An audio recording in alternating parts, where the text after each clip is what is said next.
Okay, live. All right, so you're going to receive your kit, and you will be receiving a folded up standee like so. You're going to open it up and place it face down. You'll also be receiving an easel back that has 2 strips of tape here. So the way to apply it is we're going to take the tape off.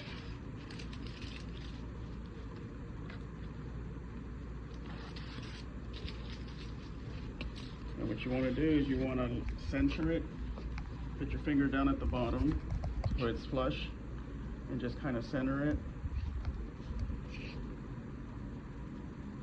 like so. And just apply pressure.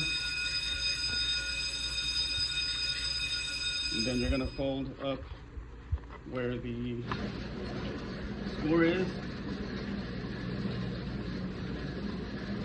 And then you're going to push down on the tabs here and put them in the slots on the top and the bottom. Once they're secured, you will have your piece able to stand up.